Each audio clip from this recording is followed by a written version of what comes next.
السلام عليكم واهلا ومرحبا بكم في مطبخ وصفاتي. اليوم ان شاء الله غنحضر معكم الدنجال بطريقه سهله وسريعه. بالنسبه للدنجال ديال اليوم غنحضروا معكم ان شاء الله في القراعي، كيبقى معنا مده طويله بدون مواد حافظه، كيجي لذيذ بزاف. انا اكيده الا جربتوه غتبقاو دائما ديروه، لانه فعلا كيجي مختلف تماما على الدنجال اللي كنحضروه بشكل عادي. المهم يا احبائي ما نطولش عليكم، قبل ما ندوزو الوصفه ديالنا ما تبخلوش عليا بلي لايك ديالكم باش دائما نبقى محالكم على الوصفات الجديده والمميزه. وكذلك لك كتزوروا القناه ديالي لاول مره، مرحبا بكم في مطبخ وصفاتي. اشتركوا في القناه وفعلوا جرس التنبيهات باش توصلوا دائما بكل جديد. وكما تعودنا دائما قبل ما نبداو اي وصفه ما ننساوش الصلاه والسلام على رسول الله. اللهم صل وسلم على سيدنا محمد وعلى ال سيدنا محمد. ودابا خليكم مع المقادير وكيفيه التحضير. بسم الله على بركه الله. في الوصفه ديال اليوم ان شاء الله غنحضر معكم الدنجال ولا الباذنجان. بالنسبه للكميه عندي تقريبا هنا 1 كيلو. المهم نتوما كيبقى على حسب الذوق ديالكم، يمكن لكم تحضروا كميه قليله ولا كثيره، كل واحد كيدير على حسب الكميه اللي غيستهلك. غير هي ملي تكونوا كتاخذوا الدنجال يعني كتشريوه، من الافضل تنقيوه الحبات اللي كيكونوا مازالين طريين وفي نفس الوقت كيكونوا صغار. يعني الا لقيتوها الحبات صغار من هكا يكون افضل. كما كنعرفوا بالنسبه للدنجال قد ما كيكونوا الحبات صغار قد ما كنلقاو الدنجال طري، وفي نفس الوقت يعني حتى المذاق ديالو كيكون حلو، يعني ما كيكونش فيه شي مروره ولا شي حاجه، يعني كيكون مازال طري. المهم بالنسبه للدنجال ديالنا كيكون عندنا مغسول بطبيعه الحال، يعني منظف بشكل جيد. وفي هذه المرحله هذه كنحيدوا له غير داك الوريقات يعني اللي كيكونوا في الجناب، وكنقسموا الحبه على 4 بحال الشكل هدايا.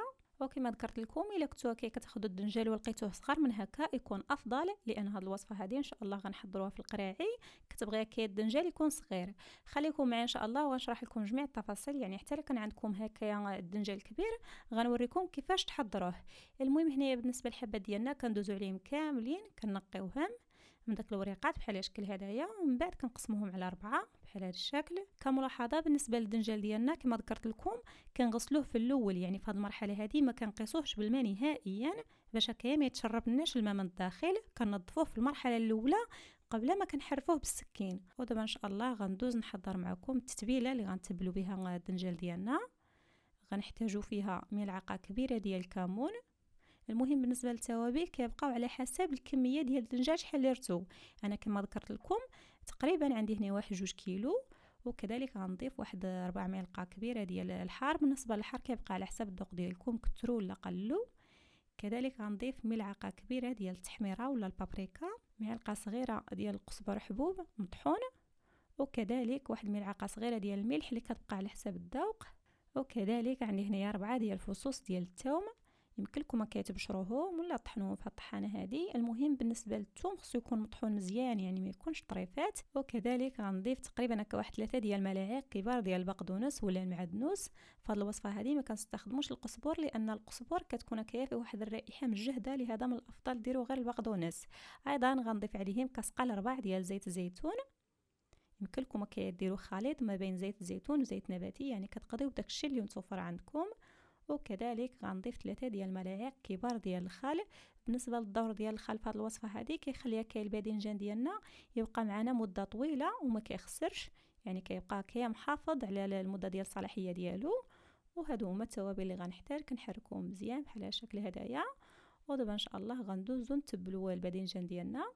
كنحاولوا ندخلوا فيها التتبيله من الداخل، من الافضل تستخدموا اليد ديالكم باش تحكموا في القطع.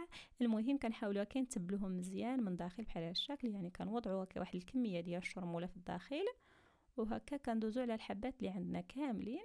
المهم في هذه المرحله هذه من بعد ما كنتبلوا الدنجال ديالنا كنغطيوه بواحد القطعه ديال البلاستيك وكندخلوه للثلاجه، وكنحطوه غير في الجهه التحتانيه، يعني تقريبا هكا واحد ساعه ولا 2 ديال السوايع. المهم بالنسبه للدنجال قد ما كيبقى كيف التتبيله هذه قد ما كيتشرب التوابل وكيجي بنين. يعني الا كان عندكم الوقت يمكن لكم تخليوه حتى ل3 ديال السوايع، انا غنخليها تقريبا واحد ساعه. وهذا هو الدنجال ديالنا بعد ما ترقد مزيان في التتبيله، يعني خلينا حتى تشرب التوابل. في هذه المرحله هذه غنحتاج لها القراعي ديال الدجاج. بالنسبه للقراعي ديالنا كيكونوا عندنا منظفين بشكل جيد، يعني ما كيكونوش فازقين، كيكونوا ناشفين من الداخل. وحتى بالنسبه للنوعيه ديال القراعي يعني قراعي عاديين، يعني عاديين اللي كيكونوا فيه مكيال المربى ولا الصلصه ديال الطماطم، يعني ماشي ضروري يكونوا هكايا شي انواع اللي كيدخلوا الفران. بالنسبه لها القراعي هادو الا لاحظتوا معي كيكونوا غير ديال المربى ديال المشمش اللي كيكون خاص بالحلويات، يعني الزاج ديالي كيكون رقيق. المهم خليكم معايا ان شاء الله باش نشرح لكم جميع التفاصيل كيفاش تدخلوا القريعي ديالكم للفران وما يطرطقوش معكم واخا كيكون الدجاج ديالي مرقيق. المهم هنا بالنسبه للدنجال ديالنا كنحاولوا كنعمروه في قريعات، كنديروا حبه بحال هاشكل وحبه مقلوبه.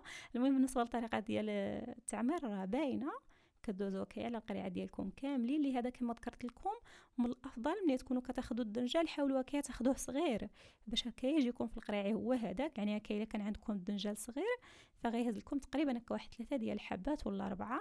انا هنايا عندي الدنجال يعني تقريبا هكا شويه متوسط.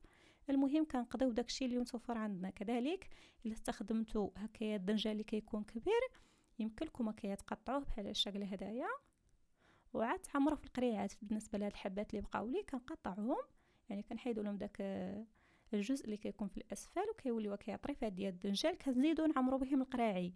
يعني الا كنتو هكا ما كتوفروش على الدنجال اللي صغير يمكن لكم ديروه غير بحال هاد الشكل هدايا يعني وتعمروا به القريعات ديالكم. وبالنسبه لداك التتبيله اللي كتبقى لنا ولا داك الزويته كنوضعوها هكا على القراعي من الفوق بحال الشكل هدايا. يعني كنحاولوا هكايا نقسموها على القريعات ديالنا. وفي هذه المرحله هذه غنحتاجوا الحامض. عندي هنا حبه ديال الحامض ولا سيتخون، كنحاولوا نديروا غير شي شويه من الفوق. بصراحه بالنسبه للحامض فهو كيخلي الدنجال ديالنا تجي فيها واحد المذاق خاص، يعني كتجي فيها واحد النكهه مميزه. وحتى بالنسبه للحامض يعني عنده دور كبير في الدنجال يبقى معنا مده طويله وما يخسرش. وكنديروا واحد العصره صغيره من الفوق بحال الشكل هدايا. وكذلك كنديروا طريفات يعني كنقطعوهم بالسكين. كما ذكرت لكم بالنسبه للحامض فهو كيخلي الدنجال ديالنا يجي فيه واحد المذاق مميز. وكنغطيوها القريعات ديالنا بالورق ديال القصدير ولا الالومنيوم. المهم كنديروا داك الجهه اللي ما كتكونش كتبري هي اللي كنديروها من القرعه، وداك الجهه اللي كتكون كتبري كما كنعرفوا هي اللي كنديروها من الفوق. بالنسبه للقريعات ديالنا في هذه المرحله هذه ما كنغطيوهمش بالغطاء ديالهم، يعني الا درتوا الغطايه ديالهم فالقريعه غيطرطقوا معكم. لهذا كنحاولوا نغطيوهم هكايا غير بالورق ديال الالومنيوم بحال الشكل هدايا.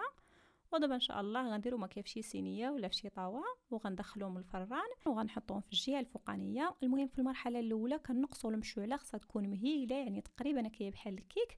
تقريبا كنخليهم هكا واحد 5 ديال الدقائق باش هكايا القريعي ديالنا كيسخنوا معنا. فهذا هو السر اللي ما كيخليش القريعي يطرطقوا معكم. يعني القريعي في الاول ملي كتدخلوهم الفران الشعله ما خصهاش تكون مجهده. من بعد ما كتمر 5 ديال الدقائق كنجهدوا لهم الشعله مزيان وكنخليهم يطيبوا على خاطرهم. المهم بزاف ديال الناس ما غيصدقوش بان هاد القراعي يعني كيطيبوا في الفران. لهذا حبيت نصور لكم حتى اللقطه يعني كيفاش كيطيبوا. كما كتلاحظوا معي فالقراعي راه كيبقبقوا على هذا الشكل. وبالنسبه للفران يعني كنطيب غير في الفران العاديه ديال الشعب، يعني الفران ديال الغاز ولا ديال البوطه. كما كتلاحظوا معي فرا القرعي باينين كيطيبوا بحال هذا الشكل. المهم كنخليو الدنجال ديالنا يطيب على خاطرو. المهم بالنسبه للدنجال راه ما كياخذش بزاف ديال الطياب، كيبقى على حسب النوعيه ديال الدنجال. كاينه الدنجال اللي كطيب دغيا وكاينه اللي كتاخذ الوقت.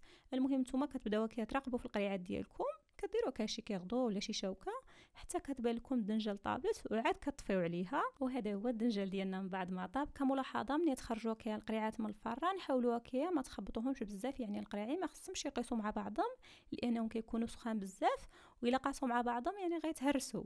ومباشره كنغطيو القريعات ديالنا وهما مازالين سخونين باش داك السخونيه كتخلي القراعي يتسدوا معنا، يعني كيتسدوا مزيان بحال اللي يعني يلاه كتشريوهم. يعني داك البخار اللي كيكون في القراعي كيرجع عليهم وكيعطيهم واحد الضغط اللي كيخلي القراعي يتسدوا مزيان.